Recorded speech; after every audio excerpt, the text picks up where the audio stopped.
Hey, hey, hey! Welcome to the first episode of the ANNABELIZATION podcast.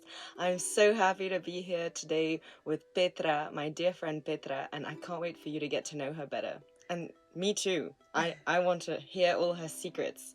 So, as you remember, we always have a ukulele in the studio with us. Hey. So that means there's going to be some live music. So, why did I pick Petra and how do I even know her? I know Petra from Zurich. I actually met her very recently. But I found her online because she is the #1 vocal coach in Zurich. Hey. Yes, my friends. So I met Petra for a coffee because I asked her, I'm new to Zurich and I really want to know more about the music scene. And she was so kind to meet with me, and then we totally hit it off. So I can't wait to talk about her life with you and get to know her a bit better. So hi Petra, welcome. Hi, thanks for having me. I'm very, very honored to be on your podcast. You look so beautiful today. Thank you. I did my hair and everything. So yeah, I would really love to know a bit more about your musical journey, and maybe you could walk us through it. Very well. That's a good question. So when I was a kid, I already started singing around the house. And, my dad was the first one to spot out that I could remember all these different lyrics. Wow. And he said, what? How, I just knew all the lyrics and I knew the melodies, and I would even know which song on an album is coming next. I could already sing the first note of the next song before it played. So he was like, how? So yeah, I guess when we talk about gifts, that's one of them that I have. And it's really what pulled me in, the music, the fact that I could hear very, very well. Amazing. And so, did you have any musicians in your family? Actually, no.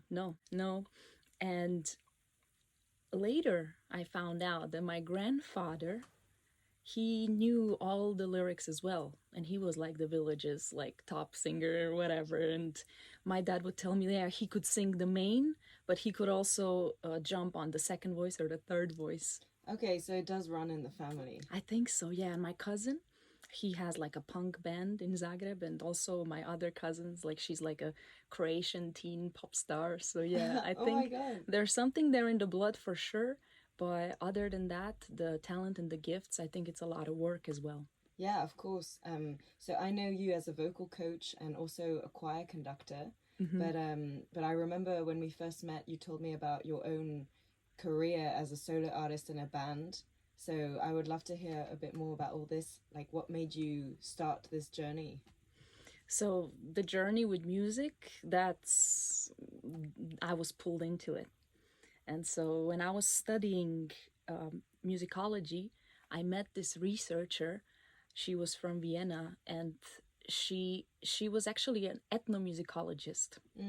And they're a special breed of people. They actually go on the field and they conduct research on the field, something I like to call soundscapes. Okay. And so she was specializing in the Tao people. And they live on this small little island southeast of Taiwan. And they are traditionally fishermen. Mm-hmm. And these fishermen, they are singing. So she was conducting the research, how does this singing, what's the cultural benefit of that?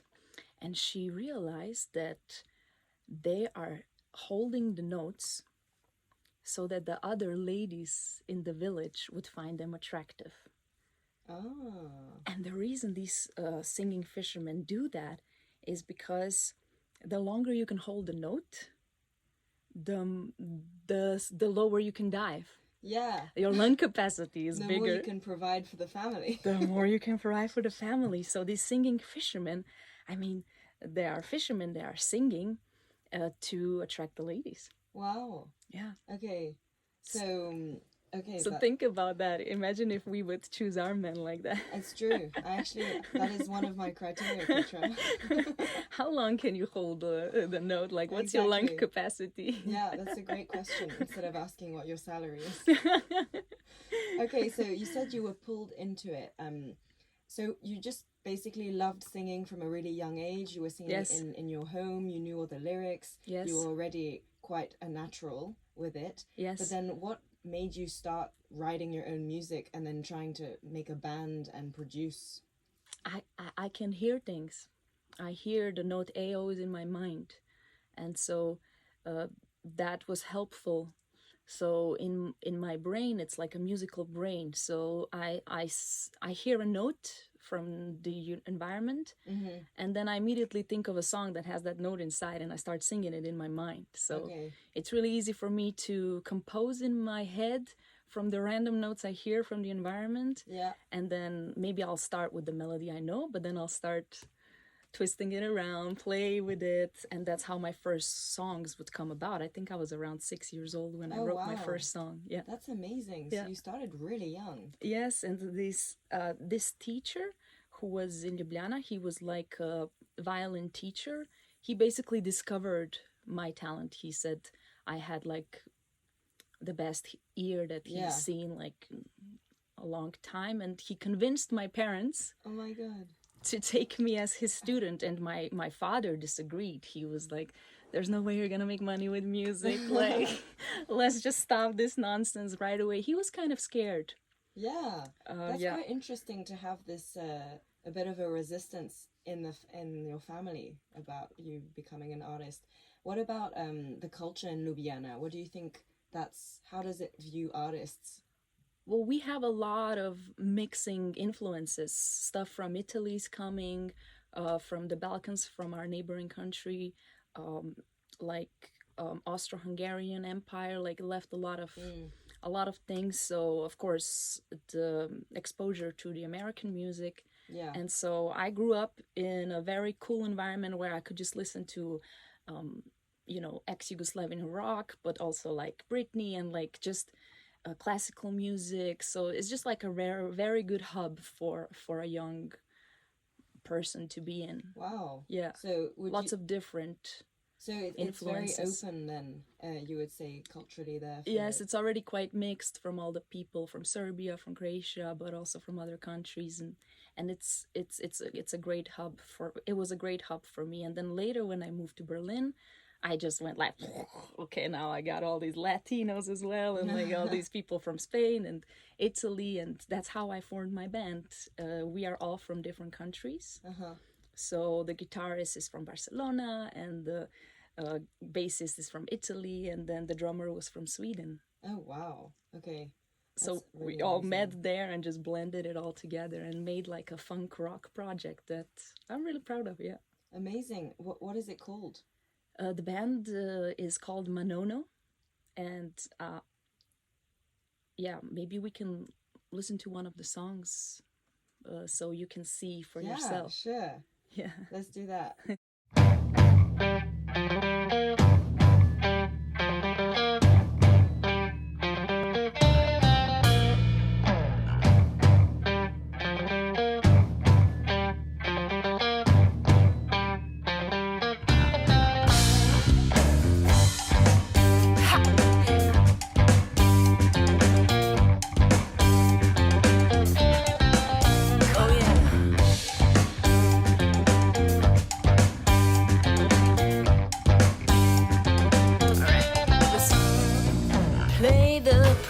Is right, trick or treat all night, slither juice of life, explore your appetite, preach what you don't have, march without a sound effects will make it right. Tonight I want you, ha. Oh yeah, I want you, I want you. Tonight I want you, sing your favorite song, hook verse hook and so on. Like your own. Tonight I want you. Trust what has been done. Feel what you don't know and cast the first stone. Tonight I want you.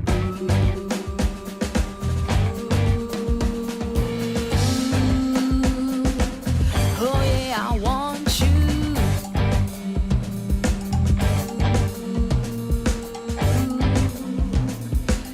Oh yeah, I want you. You will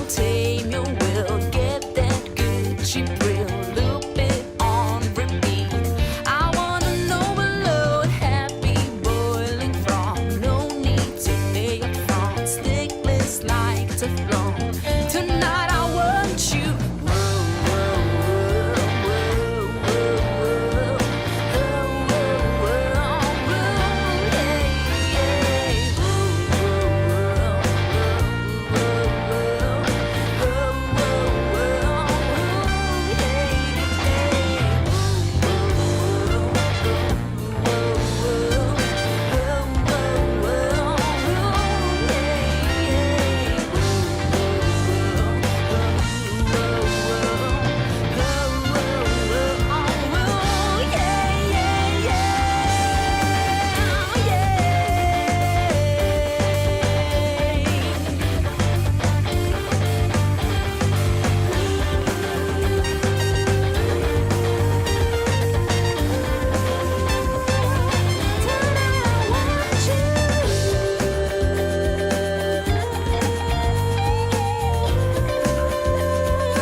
Thank you, Petra, for sharing this original song of yours with us called I Want You by your group Manono.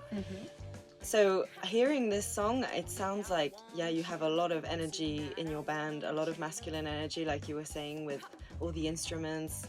I'm trying to understand what this song is about. I think, isn't it about a guy? You say you want him?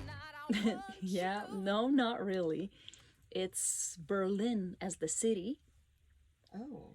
pulling you in like to go out at night.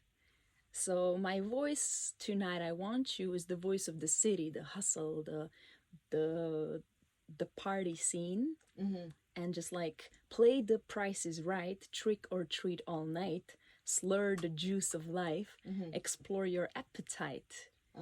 So if you look at the verses, you'll see that it's not about a love story.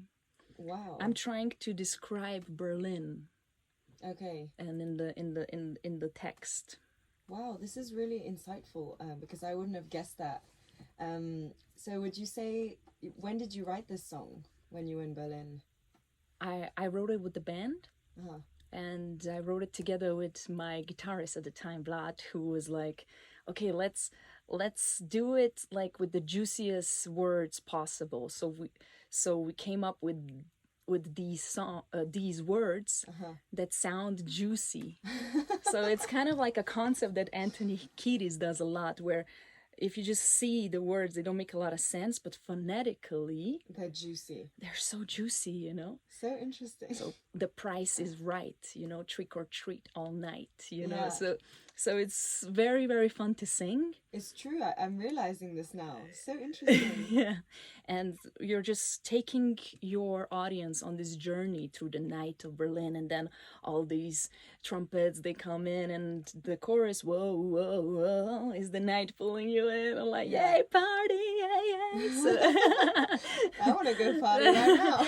Oh, yeah. Berlin is a party city, for sure. Amazing. So when we did that, I was also thinking of Joni Mitchell, my favorite songwriter. Okay. She's like this Canadian folk singer. And when she sings, it's like she's painting with her brush. She's painting the words in the rhythm. It's beautiful. You're almost like there with her. Emotionally, she just draws you in, and she's a painter as well. All these colors in her chords, the way she does it is, wow, so beautiful. I really love Joni Mitchell. And so you grew up listening to her? I grew up listening to her, lots of Red Hot Chili Peppers, yeah. And Wow. I think you can hear that on this album. I'm gonna give you the album, actually. Oh my God. It's sold here in Zurich. Where can I get it in Zurich?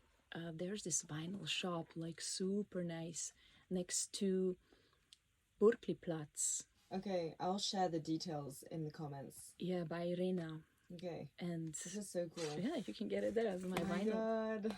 Yeah. Can I have it? Oh, can you sign it, please? Yes, of course. There's like a little picture of us and everything. Wow. Yeah, super fun. Okay, so Wow, so you've had this whole journey with this band in Berlin. Yeah. I still want to understand a bit better what made you go to Berlin from Ljubljana. I studied there. Okay. Yeah, I did my master's there, musicology. Okay. Yeah. So it's the And then the I studies. stayed after the studies because the city is amazing, and for a young person, just lots of things to do, lots of things to discover. Okay. And why not create a band in Ljubljana? I was in choirs in Ljubljana. Okay. So I had a little band, like a high school band as well. Yeah. But my main focus in Ljubljana was to write. Mm-hmm. Lots of writing I did for like the local magazines, Oh, wow. music magazines. Yeah. And that's so so much interesting. fun when they send you like to a concert, and then they ask you to do a reportage in French. And you go to the artists, you ask them how they feel, you ask the audience how they feel, Yeah. and then you compose a little report. You can also criticize a little bit, Okay. and then it gets published, and it's like really, really nice to have that. It was nice that I had that opportunity and a lot of mentors who could guide me. Yeah, I feel like this would really teach you a lot about songwriting and music because it makes you explore it from a different angle, right? Asking the audience how they felt, Yes. and then having to analyze, and this is so interesting. Yeah, that's what we do. That's the musicologists. But as soon as I decided to study that, I knew that after I finish, I'm gonna have to create my business. Mm-hmm. It's not like dentists. When you're a dentist, Yeah, you study and you know you're gonna be a dentist. exactly. When you study musicology, I think my professor said on the first day, don't think that studying this is gonna guarantee you a job. Yeah, exactly. And I'm like, okay, I already heard that from my dad. But he was serious. He was like, you're gonna have to invent Yourself. your position. Mm-hmm. You're gonna have to invent yourself. And that's what I did. I built my own business, and I called it Voice of Petra. Amazing. And the Voice of Petra is many things. First of all, it's a school. I have students, they come week to week to week, and I guide them. I teach them how to sing, but also how to speak for business. And they're like plants, I put in a little bit of water, and then next week again. Yeah. And then I see them grow. Wow. Into these beautiful singers. So you're totally touching upon this side of this podcast that I want to explore, and it's how do you use music as a tool in your life, so for yourself but also for others. So please tell me, with the Voice of Petra, how are you using music as a tool? So I give my students, and when I say students, these are adults. I hate to say clients or customers or patients. Yeah. I call them students, but my oldest is 93 years old. Wow. Yeah, so these are like adults that I'm talking about. And I see how when I introduce them to the world of sound, the world of music, I see how they can then develop in other areas of their life as well. Mm-hmm. There was this one student, she started wearing makeup after a few sessions. She started dressing up better. Or this other person, they changed their job after a while of doing the singing lessons. Wow. Or they stood up for themselves at the workplace. Or, they scheduled their first karaoke night with their friends, and they sing for their loved ones. So it's like the impact is huge if you think about it. But the way the music works and the way the singing works is that when you express yourself, when you exhale, yeah, you send a certain energy out, an energy that maybe was stuck inside you. Mm-hmm.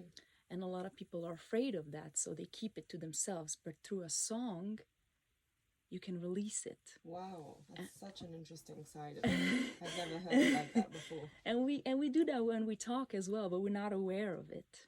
So the diaphragm is always active, and when we speak, we use the exhale. So all the times I'm sending to you now is a wave, a frequency. Mm-hmm. And then Tesla said, I think, that if you want to, Tesla, the scientist, of course, not like the car, Tesla, Nikola Tesla. Thank you for clarity. The goat of scientists. He said, if you want to unlock the secrets of the universe, you need to think of it as energy, frequency, and vibration. Mm. And that's what sound is. So sound is like the source of everything. Yeah. I mean, I'm sold. It can levitate things. It's even biblical, like, description is like the God said, let there be light. So the source was the sound. And so for me, that's like when I'm singing, also the energy of the intention that I want to give when I sing, and when my students, they sing. And then what are we trying to say? Exactly. That's the first. And then once we have that energy, like the intention, then we can think about the pitch. And all my students want the high ones, you know, they want, let me help reach this tone. They call it always a high tone. For me, it's a frequency. Mm-hmm. It's a high frequency, and we need to get there gradually. We need to prepare our vocal folds. We need to prepare our exhalation. It has to be proper. The technique needs to be there. Yeah. And then you can reach any note you want. Mm-hmm. And that's the frequency. And then the vibration is the wave. And we know, like, they've done research that sounds like it can move you. Yeah. And it can heal you. Like, it can do. Of course. It's crazy. Yeah. But that's why I'm in love with it. I'm in love with the sound, and I'm in love with music for that reason. Amazing. Yeah. And for your own music, the music you've written, how do you feel like it changed you writing these songs, like the process of songwriting? That's a good question. The process of writing is very intimate. You have to be very true to yourself. Mm-hmm. I like to write stuff that I've experienced. So you've got writers that use their imagination. Yeah. And they can write fictional characters. Mm-hmm. And then there's people like me who I actually have to experience it to be able to showcase it. Exactly. So, you know, the difference between inspiration and motivation, right? I need to see it from outside to be able to get motivated, that's even possible. And then once I lived it, then I tried to put it in a song if it was really touching. And it doesn't matter which emotion it was. Mm-hmm. If it's sadness, if I feel sad, then of course you're gonna write a sadder song. And then the next day, or a week later, or a month later, or a year later, you won't feel sad.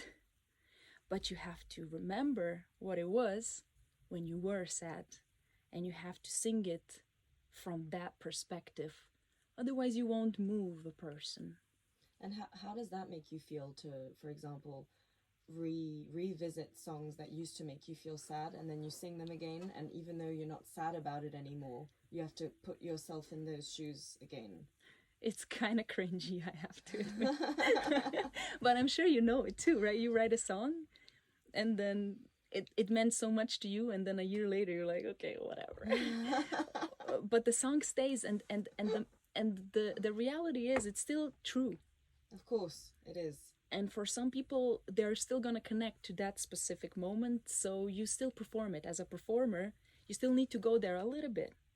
I think that then it also evolves the song. I mean, it stays true, but then it can mean something different to your different audience. Yeah. So there's always value that comes out of a song, even if you don't feel that horrible pain anymore. Exactly. Yeah. Yeah. Imagine Adele revisiting all her ex-lovers every night when she has to sing. Sounds like hell. Yeah, exactly. But she has to, in order to be true, she has to go there. Yeah, interesting. Yeah.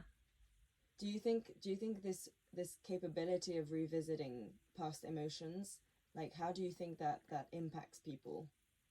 Because you've probably seen it in your students also. Yes, I've seen that the joy is and excitement is the easiest for them to unlock. Like everybody can sing happy birthday to you, happy birthday to you, right? It's like it comes out naturally. But as soon as it's something like pain, like when you have to cry, like Lady Gaga style or something, they're like, they go, ah, like they go like that. And I'm like, yo, you know, it's gonna take you to actually go that deep to sing that part correctly. And you I know when you did that song, I know that you can unlock it, right? So you went there and you take your fist and you go down and you like really it's needed. Without all of that, it's plain, it doesn't work.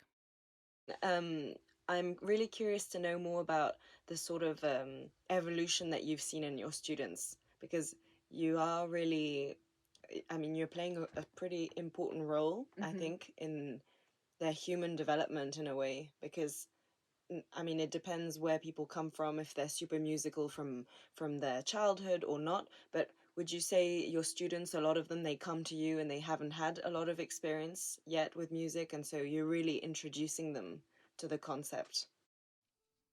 Yeah, that's a good question. So they had everybody, we all have experience with music and sound, but maybe you were told at some point that you can't sing, or maybe you were told you're tone deaf, like better not, like somebody somewhere ridiculed you to a point where you said, okay, this doesn't make sense. And a lot of my students are stuck with that belief. It happened like 20, 30, 50 years ago. Some teacher said, oh, don't sing or something, and now they're locked, right? And then they come to me and they're like, is there a way? And for me, there's always a way.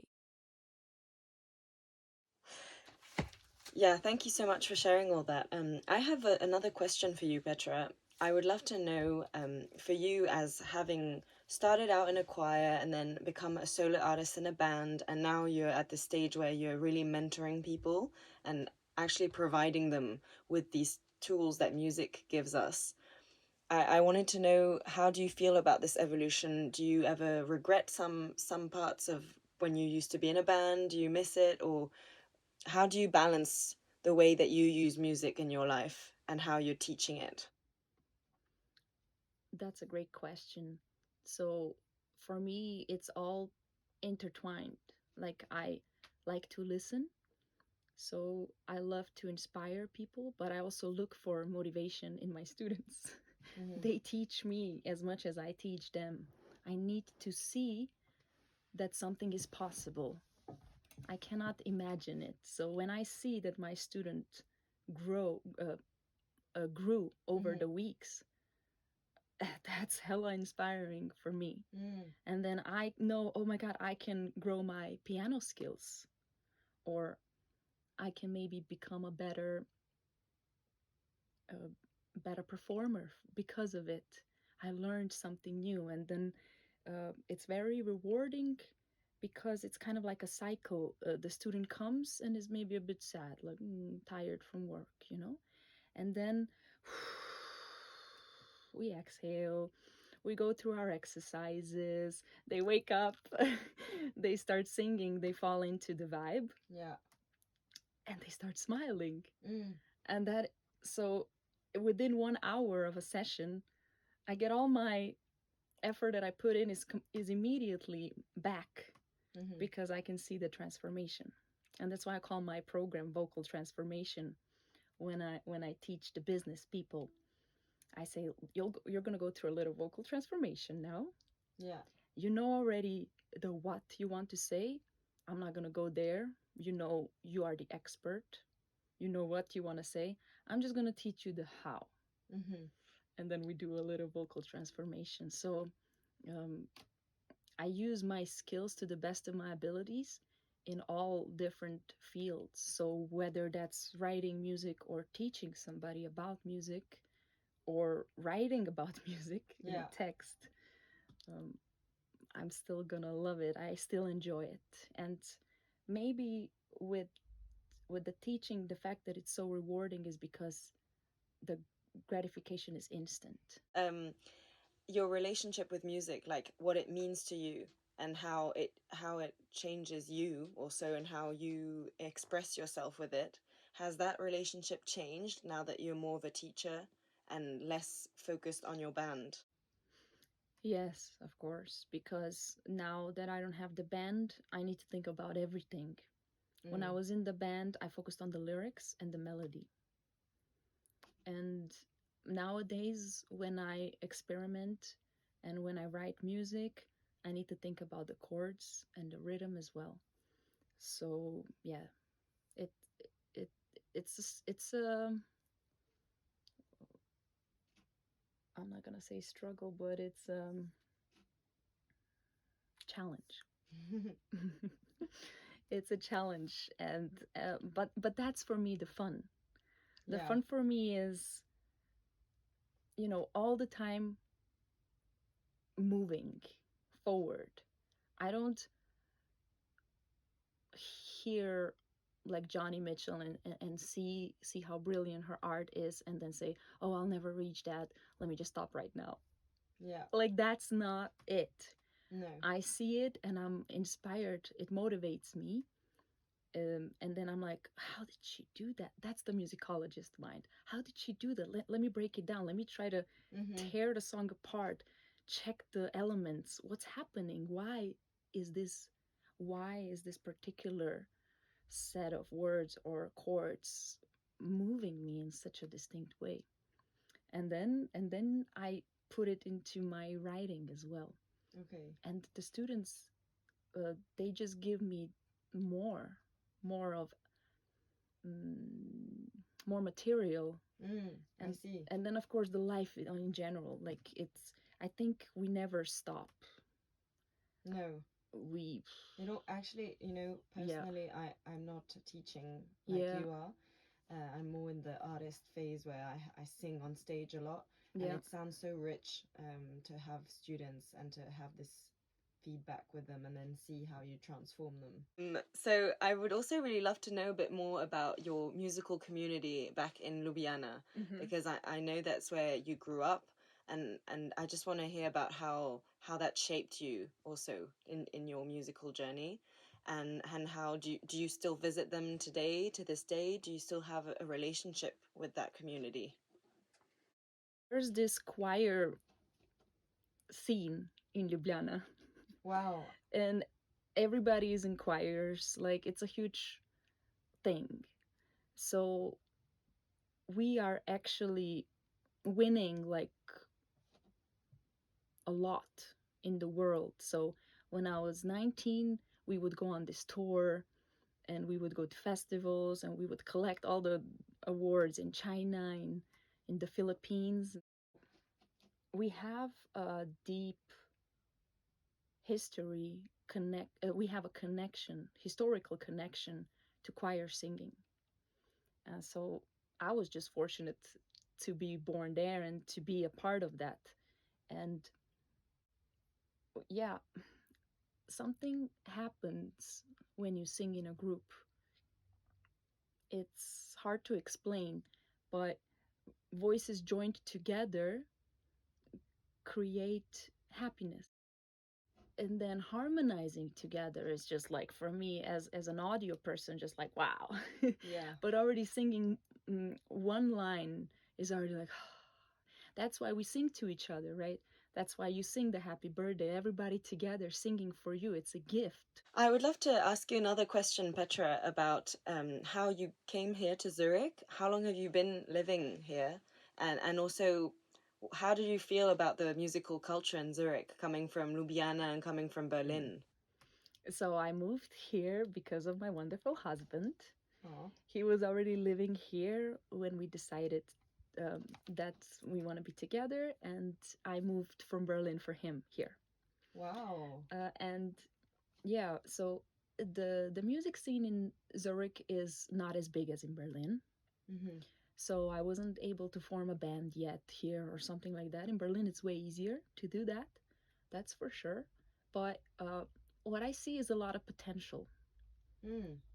I see since I arrived, so in the past 5 years, I've seen like new places opening up, like Roxy, where you perform, Mm-hmm. or like the Toro Bar. Like those places are new, and like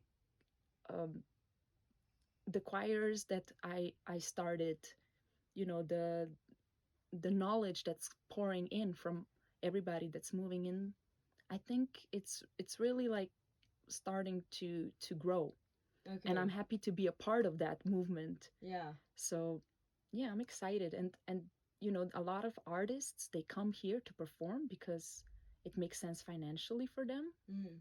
But the venue space is maybe sometimes a bit smaller Yeah. than if you go to their concert in Paris, for instance. True. So I could see like Parcels, who are like my favorite band. I could see them from the first row in like a smaller venue. Right. Yeah. And that's really cool. So there are things in Zurich that I like, but I had to get used to the fact that Zurich is quite silent. Mm-hmm.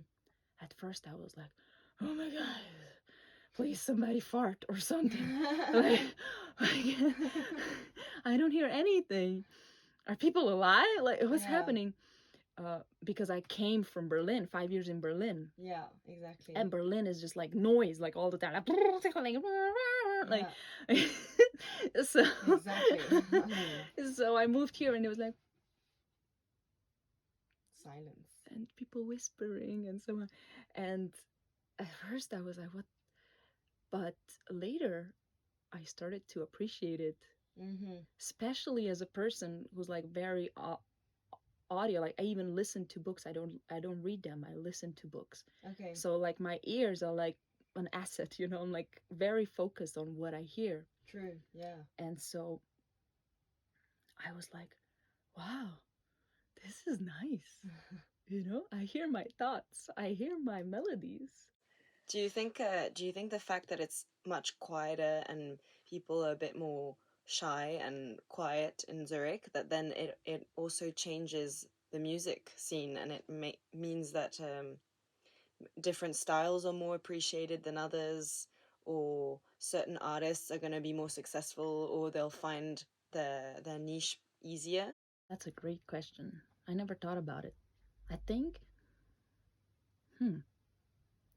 I think what it does, it makes the structure of the sound. They're, you know how the landscape is clear, like clean. When you go to a train, you know, stop. Yeah. It's all like nice. Mm-hmm. And then they do the same with sound. Like you can go to Tonhalle and you're gonna experience the beautiful music, but then in between the pauses, like, you know, nothing. So there's like designed places and time where music is enjoyed, and then other than that we don't play it, right? They never abuse music for something in the background, or you go to a cafe sometimes, or restaurant, and there's no music. So that for sure changes the way we perceive it. Right. But yeah, maybe appreciate it even more, actually. Maybe appreciate it even more. For me, as just a person walking around, it is helpful, actually. I came to realize, but I had to get used to it. Yeah. Yeah. Wow. So I think we have to wrap up, Petra. Yes. Because we cannot continue Annabel forever. With 2 N's, right? Yes. Okay. So I'm so happy that you came here today and that we had my first episode with you. And I hope that our listeners have enjoyed hearing more about you and your background and how you use music in your daily life and how you really give to people using music. So it was really cool to have you here. Oh my God, so excited. Yeah, and thank you for having me. I can't wait to share the details about your album and your music with the listeners. So thank you so much. And I cannot wait to see you at the next live music event in Zurich or your choir performances. Oh my god, yes, let's do like a little duet in a bar soon. Okay. Yeah. Thank you so much. Annabel, you're the best podcast host I have ever seen. Thank you so much.